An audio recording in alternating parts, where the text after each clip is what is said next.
fucking stressed. We should not be working like this. I work my ass off and I can't even fucking pay bills, bro. And they always say, don't compare yourself to others, but I see people going to what the fuck, Coachella, and fucking like, buying all types of shit, just pointless fuck you money, and I'm over here and can't even fucking pay my fucking rent, bro! Why is gas $5 a gallon? And like, why do I have to pay rent? And why is rent so high? And why do I have to drive my car and get the gas that I have to get to go to the job that I have to pay for rent? Why do I have to do all of that stuff? And why are you making it so fucking expensive to do it? I don't even want to get out and pump my gas. It feels like getting out and just knowing someone's gonna fucking stab you. Why would you get out? This is beginning. This is the beginning of life. What am I supposed to do forever? I have to get a fucking horse.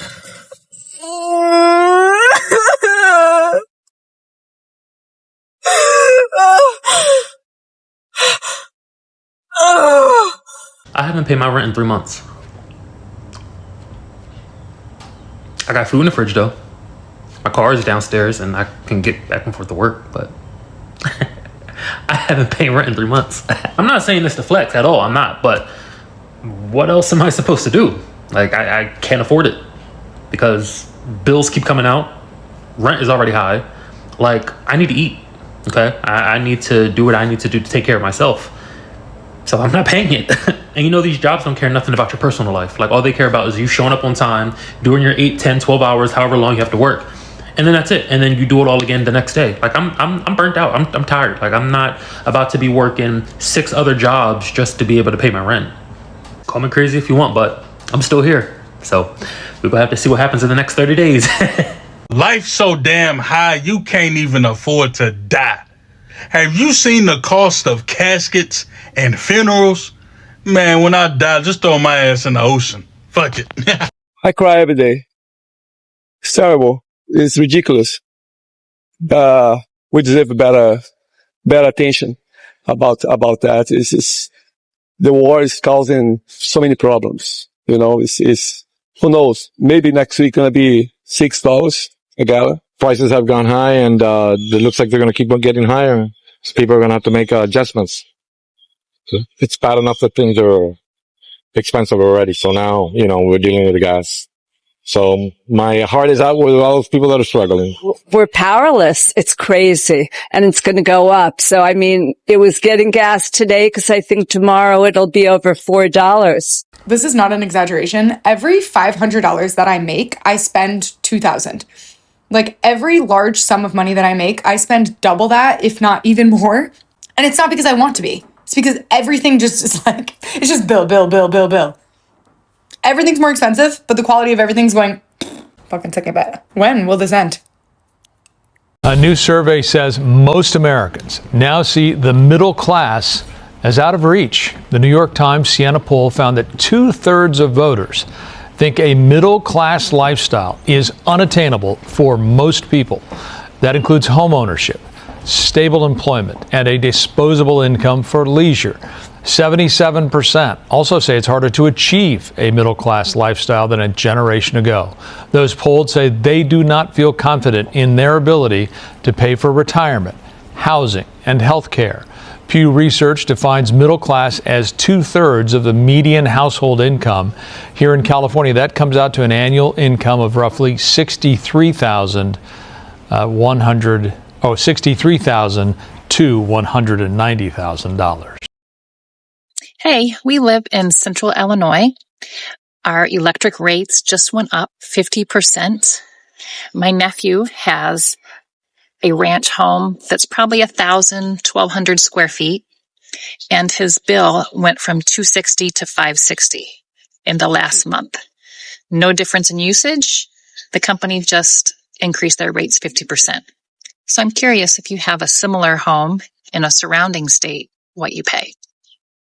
How are y'all affording stuff right now? I feel like we're not talking enough about this. Everything is so freaking expensive, and I don't know what the heck I know I'm not the only one going through this. I mean, from groceries, clothes, everything is so expensive right now, and it's literally by the grace of God that me and my family are surviving. I can't imagine what it's like for somebody who doesn't make the type of money that I make, and I don't even make a lot of money. But like, this is really a struggle. How are we surviving? So what y'all's plan? Is it ride it out and see what happens?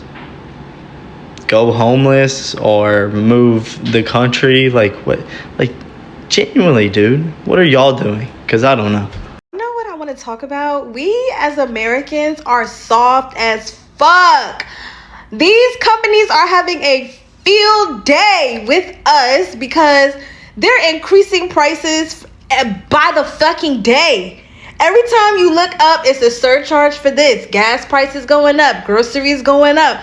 Oh, flights are going up now. No more free check bags. Check bag prices have increased $10.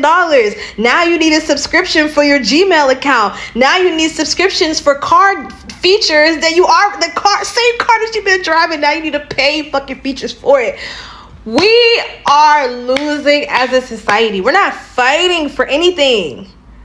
I don't know if it's because Americans are distracted by dumb shit, but like these companies are really having a field day, and we just going for it. That's the truth, man. Like the cost of living has gotten too extreme. Corporations are the only ones eating in this system. So the youth, the young people, the 30 and under, now really the 40 and under, they see no reason to keep this system in place. American grocery prices are outrageous, but you want to know the cherry on top? I just went grocery shopping, opened this bag of chips, I have not touched it. Why is it halfway full?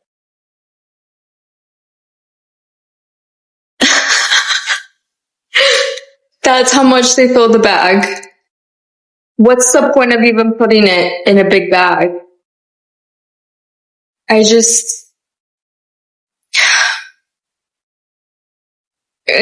have no control over this. You know how I know that we're in a recession?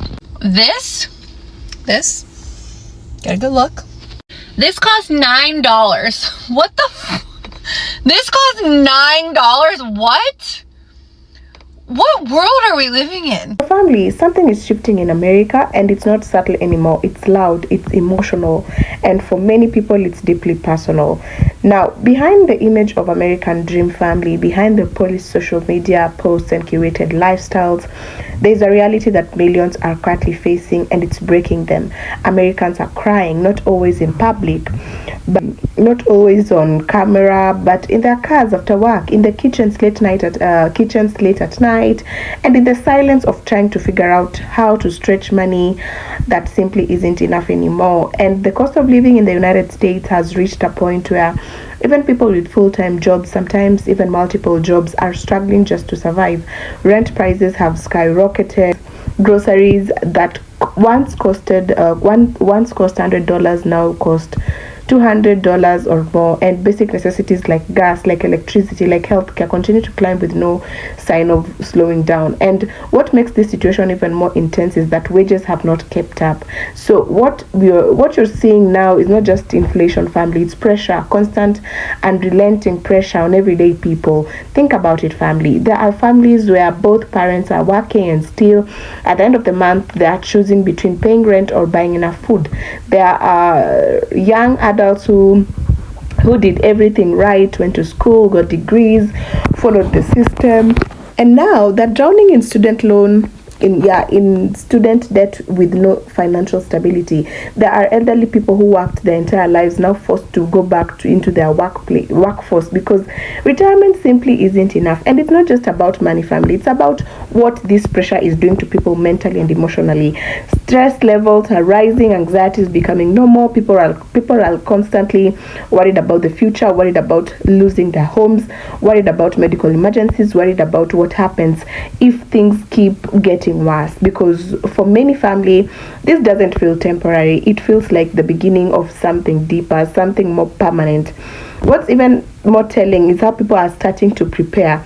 You're seeing more Americans cutting back on everything, skipping meals, downsizing their lives, moving back in with family, or relocating entirely to cheaper areas. Some are even stockpiling essentials, not out of panic but out of realism, because when trust in stability begins to fade, people start thinking differently. They stop assuming things will get better, and instead they start bracing for impact.